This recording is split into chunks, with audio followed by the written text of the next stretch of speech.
তোমার জীবনের সবচেয়ে বড় শত্রুকে জানো? সে বাইরে নেই, সে তোমার ভেতরেই থাকে এবং তুমি তাকে চেনোই না।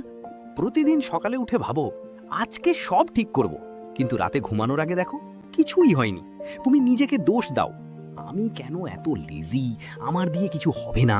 কিন্তু সত্যিটা হলো এটা তোমার দোষ না, এটা তোমার ব্রেনের একটা পুরনো সিস্টেম। তোমার ব্রেন সবসময় একটাই কাজ করে, তোমাকে সেফ রাখা। নতুন কিছু করতে গেলেই ব্রেন বলে বিপদ, কঠিন কাজ দেখলে বলে পরে করো, স্বপ্ন দেখলে বলে তুমি পারবে না। এর নাম হলো রেজিস্ট্যান্স। প্রতিটা মানুষের ব্রেন এই কাজ করে। আইনস্টাইনের ব্রেনও করেছিল, তোমারটাও করছে। পার্থক্য মাত্র একটা, কেউ কেউ এই ভয়েস চিনতে পেরেছে এবং তারপরেও এগিয়ে গেছে।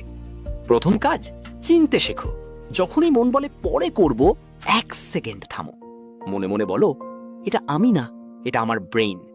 এই একটা পজ তোমার সবচেয়ে বড় ওয়েপন। দ্বিতীয় কাজ, ছোট করো। বড় লক্ষ্য ব্রেনকে ভয় দেখায়, তাই ছোট করো। 1 ঘন্টা পড়বো না, শুধু বই খুলবো। জিম যাব না, শুধু জুতা পরবো। শুরুটাই সব, শুরু হলে ব্রেন আর থামাতে পারে না। তৃতীয় কাজ, প্রতিদিন একটু। একদিনে পাহাড় ওঠা যায় না, কিন্তু প্রতিদিন 1 পদক্ষেপ, 1 বছরে তুমি চূড়ায় থাকবে। মাত্র 1% উন্নতি প্রতিদিন, 365 দিনে তুমি 37 গুণ ভালো হবে। এটা বিশ্বাস না, এটা গণিত, এটা সত্যি।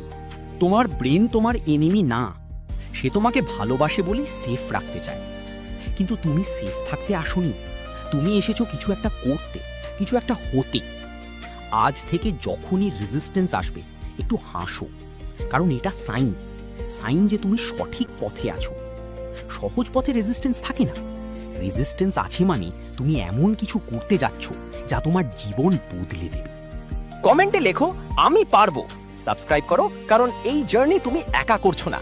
দেখা হবে পরের ভিডিওতে।